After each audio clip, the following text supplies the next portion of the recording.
Hey guys, Banana Luck here. Welcome back to another Water Realms video. So we're back with a Matrix video here today, and we're gonna be updating our team because we put A1 Rosalia recently, which is definitely gonna be a lot better than what we have previously, which was Zealous. And we're also gonna be updating the team composition quite a bit. This is taking reference from Destin's video, where we took away the Narisa and replace that with Pope instead. So we're just running one healer, but we are trusting the fact that the Pope bonus will be a lot more beneficial for the team in the long run. So yeah, we'll show the stats at the end of the video, but let's get into it without further ado.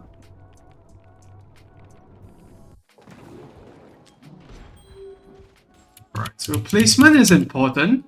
We need to know which are the units that, are going to get the Invict bonus. So here is how we're going to do it. First of all, we're going to put Demi in. She's going to be one of the top DPS. After that, let's just slow down the timer, and then we'll do Ingrid on the side here.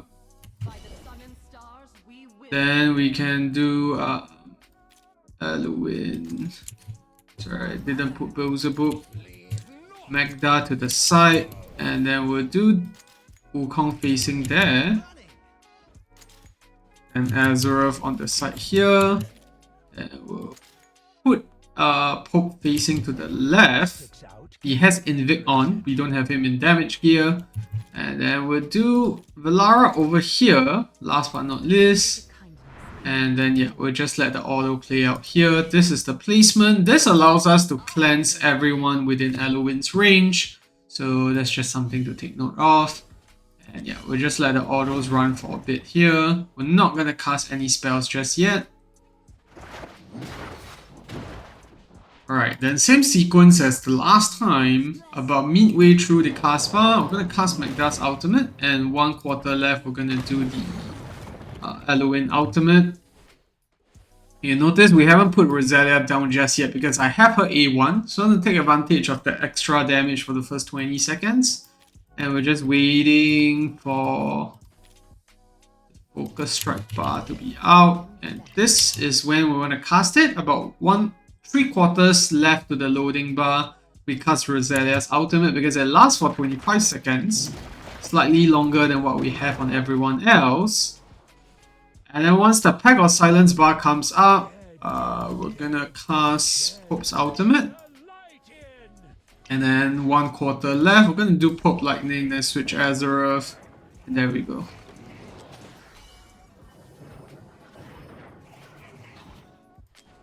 Very nice. Now we swap things back. We just wait. So it's rinse and repeat like this at least for the next few rotations. We don't really have to do anything else.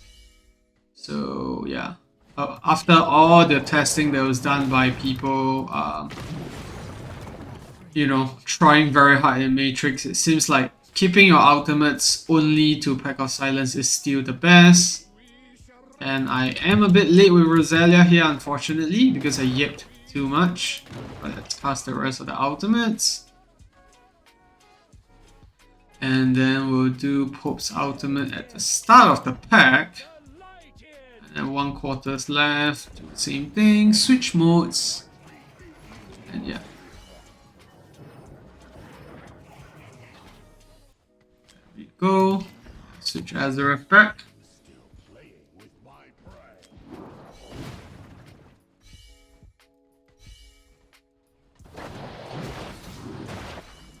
Right. Halfway through the load bar, 1/4 left, cast both of his ultimates. And we're gonna ultimate earlier with Rosalia this time to make up for what we screwed up earlier. That's the rest of the ultimates. The first few waves are quite similar in terms of the timing between each wave. It's only the later waves at like 2 minutes 30 onwards where you realize that the timing in between each wave is a lot shorter. So you will have some ultimates not making it if you don't have, bridge regen on those units. Bring it back. And now we just wait again for the next pair of ultimates. Very straightforward.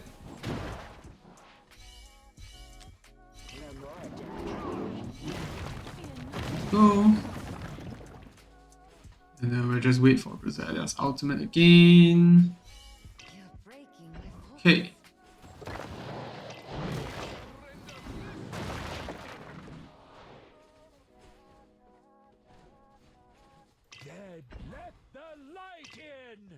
Pass the lightning. And there we go.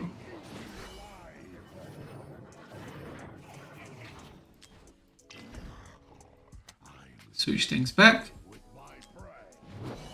About halfway through the run now, you'll see that the hits are getting more and more painful, so yeah.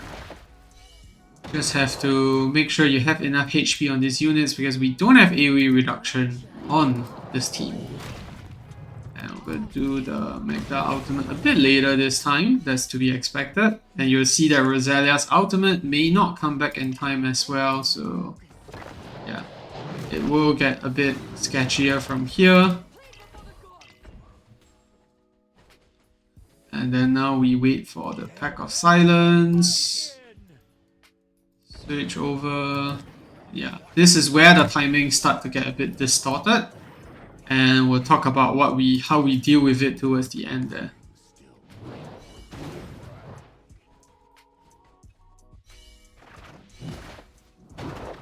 Now, we're not gonna get Magda's ultimate in time, but we're gonna get it.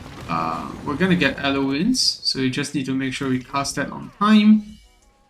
And then same thing, we're not gonna get Rosalia's ultimate on time as well. I'll cast everything else first. And we hope that we can get the ultimate on Rosalia up in time. Switch modes, and yeah. So this Rosalia ultimate was super duper late. So what's gonna happen is that she's not gonna get her ultimate back in time for the next wave. And what we're gonna do instead is just skip out that wave. We're not gonna use Rosalia's ultimate at all. I know it's not optimal, but even with a solid rage regen build, I can't seem to get it to work there. So that's the best thing that I figured out to do for now.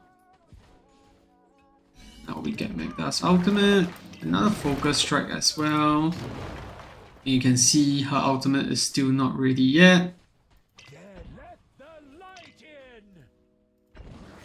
It's almost there, but yeah, not in time. If we do it now, then we're gonna not get her ultimate on the very last wave, which is not what we want.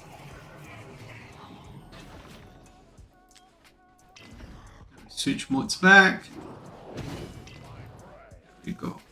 And here, I'm gonna cast Eloin's out a bit earlier than usual, because otherwise we're not gonna get it back in time for the... we're not gonna survive the second decay overflow, which just happened right there. And now we wait. Focus strike to be over.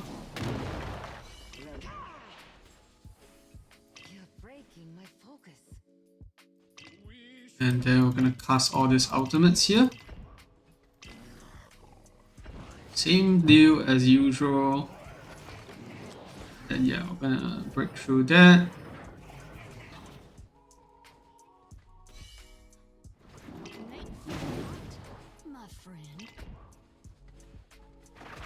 There we go, that's the run. So on my best run so far, I think we hit about 110k. This one is slightly below that, so definitely some optimization there.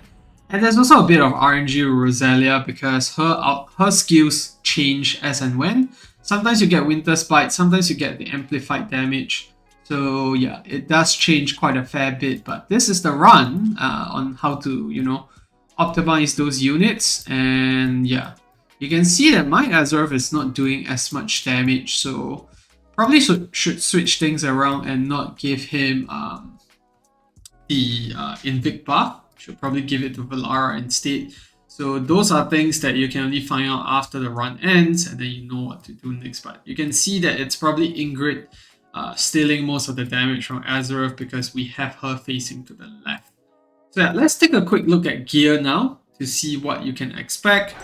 So yeah, we have everyone at 30k HP minimum. Like, without that, there's just simply no way for the team to survive.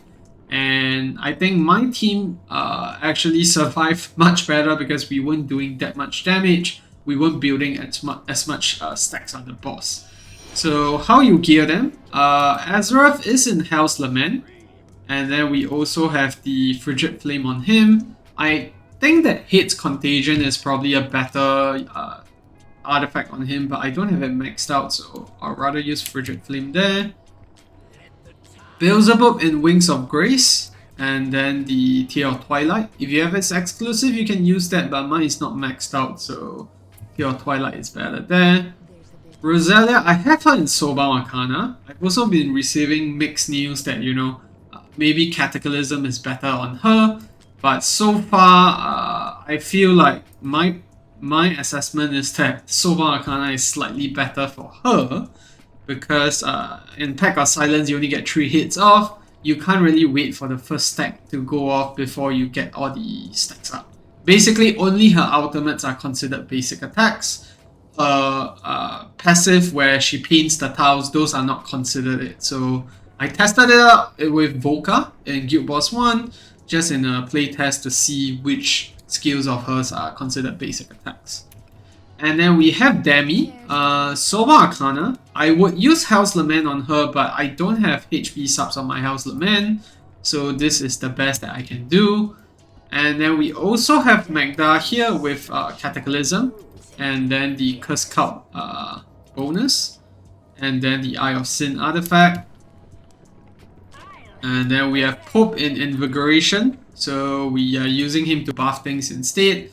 I don't know why I put Tome of Horror on him, but honestly, I can't think of any other artifact that I should use on him here, because all of them seem pretty similar in terms of uselessness when you're just using him for support. Now, Ingrid is an Infernal Raw. I did build her in this amount of attack speed to make sure that she procs her Overload on time each time. And we also have the Tear of Twilight with attack speed here. And Valara, Cataclysm with the Esotericist Ring.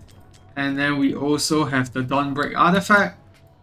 And then Wukong Invigoration as well. And then the artifact doesn't really matter. And then last but not least, Eloin. Build her in sufficient rage regen, healing effect. Try to balance it all out because she is, after all, the only healer. I did not really make use of her A5 and place the Wood Elves too much, but you can do that if you're struggling a bit. But yeah, that's the run. I hope you found that video helpful, and that was the showcase of Rosalia as well. If you have any questions, leave it down in the comment section below, and I'll be more than happy to answer them. And yeah, thanks for tuning in. See you in the next one. Goodbye.